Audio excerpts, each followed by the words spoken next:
দর্শক, উত্তরায় বিমান বিধ্বস্তের ঘটনায় আহতদের সবশেষ অবস্থা জানতে আমরা যুক্ত করব আমাদের দুই সহকর্মীকে।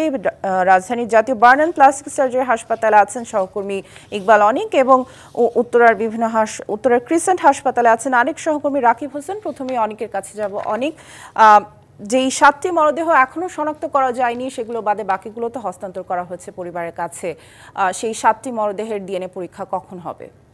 সামিয়া, জাতীয় বার্ন অ্যান্ড প্লাস্টিক সার্জারি ইনস্টিটিউটে কিছুক্ষণ আগে কিন্তু স্বাস্থ্য উপদেষ্টা পরিদর্শনে এসেছেন। তিনি কিন্তু আহত শিক্ষার্থীদের দেখতে ভিতরে প্রবেশ করেছেন। এর আগে কিন্তু শ্রম উপদেষ্টা সাখাওয়াত হোসেন তিনি পরিদর্শন করেছেন। পরিদর্শন শেষে আমাদের সঙ্গে কথা বলেছেন। তিনি কিন্তু বলেছেন যে এই যে আহত শিক্ষার্থীরা রয়েছেন তাদের চিকিৎসায় সব ধরনের ব্যবস্থা নিয়েছে সরকার, এবং সেই সাথে যেসব শিক্ষার্থীদের প্রয়োজন পড়লে তাদেরকে উন্নত চিকিৎসার জন্য সিঙ্গাপুরে নেওয়া হবে। আরেকটি বিষয় যে এই যে তিনি একটি প্রশ্নও তুলেছেন যে এই যে জনবহুল একটি এলাকায় বা এলাকায় এরকম প্রশিক্ষণ বিমান উড্ডয়ন নিয়েও কিন্তু তিনি প্রশ্ন তুলেছেন। আরেকটি বিষয় বলেছেন যে এই যে বিমানের যে ব্ল্যাক বক্সটি রয়েছে সেটি পাওয়া গেলে কিন্তু এটি দুর্ঘটনা নাকি অন্য কোনো ঘটনা ঘটেছে সেটি সঠিক তথ্য পাওয়া যাবে। এর আগে সকালে কিন্তু স্বাস্থ্য অধিদপ্তর থেকে একটি সংবাদ সম্মেলন করা হয়েছে, সেখানে কিন্তু জানানো হয়েছে এখন পর্যন্ত 27 জন মারা গিয়েছেন। আর একটি বিষয় যে তার মধ্যে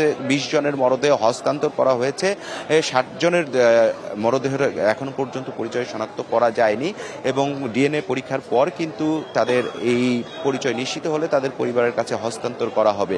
কিছুক্ষণ আগে যেহেতু স্বাস্থ্য উপদেষ্টা ভিতরে প্রবেশ করেছেন, তিনি বের হলে তিনি কিন্তু আমাদের সঙ্গে কথা বলবেন, তখন আমরা কিন্তু আরো তথ্য জানাতে পারবো। আরেকটি বিষয় যে দুপুর 2টায় এই যে যারা আহত ভর্তি রয়েছেন তাদের কিন্তু সবশেষ তথ্য জানানো হবে, এবং এই জাতীয় বার্ন ইনস্টিটিউটে যে কয়েকজন ভর্তি তার মধ্যে 42 জন ভর্তি রয়েছেন, তার মধ্যে 3 জন ভেন্টিলেশনে আছেন আর 5 জন আইসিইউতে আছেন, এবং সিএমএইচে ভর্তি রয়েছেন 18 জন, এবং উত্তরার 2টি হাসপাতালে ভর্তি রয়েছেন 7 জনের মতো।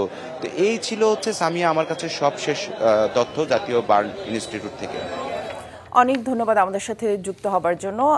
সেই সঙ্গে আমাদের সাথে আরও যুক্ত আছেন উত্তর ক্রিসেন্ট হাসপাতাল থেকে সহকর্মী রাকিব হোসেন। যেতে চাই তার কাছে। রাকিব, উত্তরা ক্রিসেন্ট হাসপাতালে আহত কতজন ভর্তি আছেন এবং তাদের শারীরিক অবস্থা এখন কি দেখছেন জানাবেন? গতকাল বিমান বিধ্বস্তের ঘটনায় আহতদের প্রায় 20 থেকে 25 জনের মতো এই উত্তরা ক্রিসেন্ট হাসপাতালে আসলে ভর্তি করা হয়, এবং প্রাথমিক চিকিৎসা নিয়ে কিন্তু অনেকেই বাড়ি ফিরেছেন, এবং এর মধ্যে সবশেষ 3 জন এই হসপিটালে গতকালকে রাতে ভর্তি ছিলেন, এবং সেখান থেকে 2 জনকে রিলিজ করে দিয়ে একজনকে সকালে রিলিজ করে। অর্থাৎ এই হসপিটালে, ক্রিসেন্ট হসপিটালে এখন আর কোনো রোগী ভর্তি নেই, সবাইকে মোটামুটি রিলিজ করে দেওয়া হয়েছে। এবং হাসপাতাল কর্তৃপক্ষ জানিয়েছে যারা এখানে এসেছেন চিকিৎসা নিতে সবারই কন্ডিশন মোটামুটি ভালো ছিল, এবং 3-4 জনের কন্ডিশন খারাপ ছিল, এই কারণে তাদের আসলে বার্ন ইনস্টিটিউটে পাঠানো হয়েছে।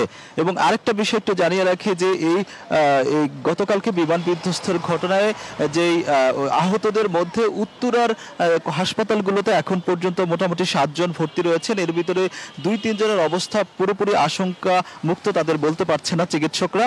তারা জানিয়েছেন যে তাদের পর্যবেক্ষণের ভিতরে রাখা হয়েছে, 72 ঘন্টা পার হওয়ার পর আসলে তাদের অবস্থার পরিবর্তনটা আসলে জানাতে পারবেন। তবে সকাল থেকে এই উত্তরা এলাকার যেসব হাসপাতাল রয়েছে, 4-5টি হাসপাতাল যেখানে আহতরা চিকিৎসা নিয়েছেন, সবখানে আমরা সকালে ঘুরেছি এবং দেখেছি, এবং এখানে অনেকের পরিবার এবং আত্মীয় স্বজনরা এসেছেন খোঁজ খবর নিতে, যে আসলে যারা আহত রয়েছেন তাদের দেখার জন্য এসেছেন, এবং যারা এখনো নিখোঁজ রয়েছেন তাদের খুঁজতে এসেছেন। তবে ঢাকা জেলা সিভিল সার্জনের সঙ্গে আমরা যোগাযোগ করেছি, তারা আমাদের যেটা জানিয়েছেন যে এই যে যারা এখানে এই বিমান দুর্ঘটনায় প্রায় 27 জনের মতো এখন পর্যন্ত নিহত হয়েছেন, এর ভিতরে যাদের মরদেহ এখনো শনাক্ত হয়নি, পরিচয় শনাক্ত হয়নি, তাদের পরিচয় শনাক্তের জন্য আসলে স্বজনদের দরকার।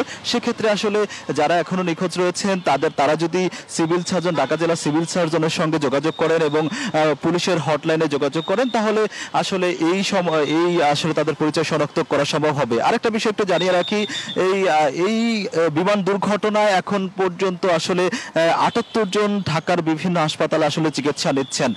তাদের অবস্থা কয়েকজনের অবস্থা আসলে আইসিইউতে কয়েকজন রয়েছেন, তাদের অবস্থা অপরিবর্তিত, তারা আসলে এখন আসলে পুরোপুরি শঙ্কামুক্ত নন, আশঙ্কাজনক অবস্থা কয়েকজনের রয়েছেন। তবে সরকারের পক্ষ থেকে আমরা যেটা আসলে জেনেছি যে যাদের উন্নত চিকিৎসা প্রয়োজন হয়, যদি চিকিৎসক মনে করেন যে তাকে সিঙ্গাপুর ও ঢাকা দেশের বাইরে পাঠানো দরকার, তাহলে সেটাও তাদের আসলে চিকিৎসার ক্ষেত্রে আসলে পাঠানো হবে, সব ধরনের পদক্ষেপ নেওয়া হবে। তবে রাজধানীর উত্তরা থেকে আসলে হাসপাতালগুলো থেকে এই ছিল সবশেষ আমার কাছে। রাকিব, ধন্যবাদ আমাদের সাথে যুক্ত হবার জন্য।